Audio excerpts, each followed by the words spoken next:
I would like to start this video by saying that Silent Hill Downpour is and will continue to be in my top 3 favorites Silent Hill games of all time for the foreseeable future.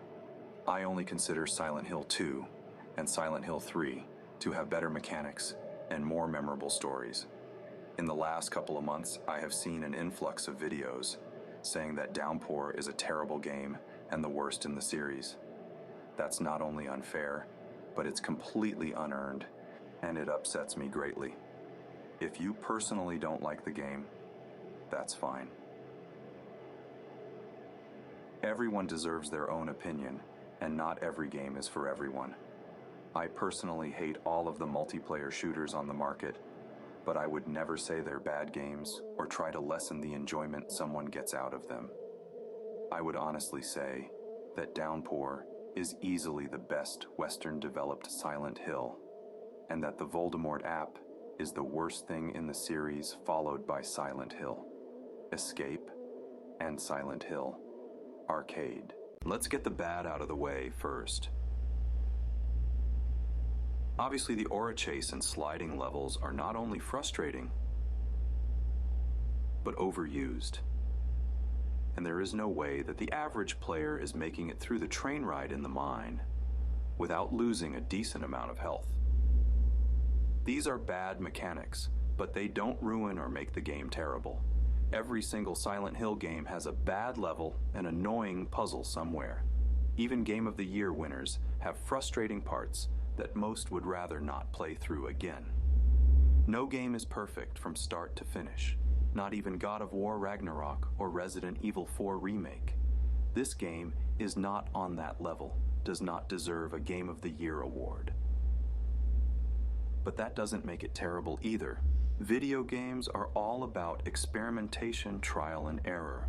I would honestly rather ride in that mining train than complete some of the puzzles in the first 2 Silent Hill games. Silent Hill Downpour also didn't cause the series to go dormant for 12 years. Every single third-person horror game during that period was kind of in a slump sales-wise, as things were moving to first-person psychological horror like Outlast and Amnesia. Even Capcom, Konami's main survival horror rival, would admit this with the perspective change in the release of the highly rated Resident Evil 7.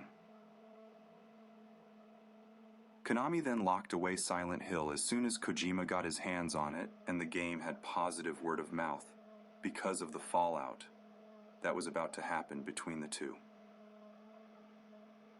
That really shelved Silent Hill for so long. Konami also basically dropped off the North American map as a publisher to focus on smaller Japanese titles, pachinko machines, and the Yu-Gi-Oh franchise.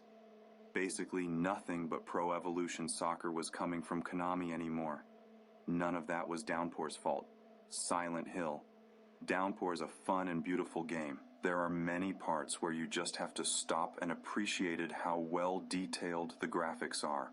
This was especially nice to see given that the game was running on Unreal Engine 3, a graphics engine synonymous with glitches and very slow texture loading. This is without a doubt the best looking currently available Silent Hill game, albeit only in disc form, and was an enormous step up from awful texture and shader work in Silent Hill Homecoming.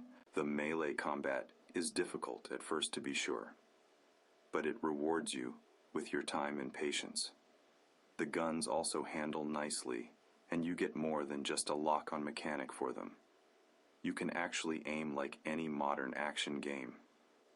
There are also definitely more than enough healing items and firearm ammo around if you take the time to explore like you are encouraged to in any Silent Hill game. By the end, I definitely had a lot of ammo and health packs left over. I don't consider that to be a bad thing, and is in fact one of the staples of the Silent Hill franchise since its inception. There is, however, one side quest I would say is required. That is, All Points Bulletin. It keeps the patrol cars from constantly passing through the streets. Otherwise, you will spend a lot of time fighting screamer enemies. They aren't too difficult, just annoying and resource-consuming. There are also side quests in the tunnels that reward you with painting Easter eggs, from other games along with numerous other little trinkets you can find on the streets. But be sure you want to pick them up because they will lock you into a certain celebration ending.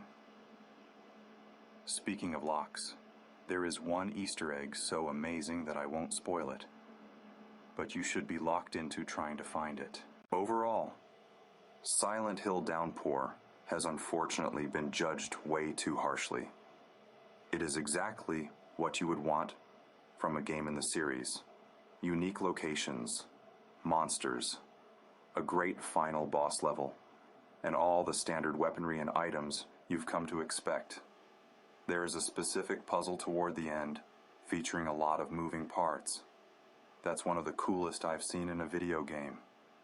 It also has the most number of completely unique endings for a game in the series, along with the previously mentioned celebration ending that features a surprising amount of great cameos.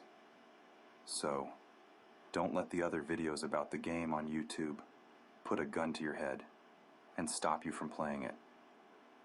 I recommend every Silent Hill fan play through it at least once in their life. Like I said, not everyone is going to like, but a lot of you may be surprised. But Silent Hill Downpour is not a bad game.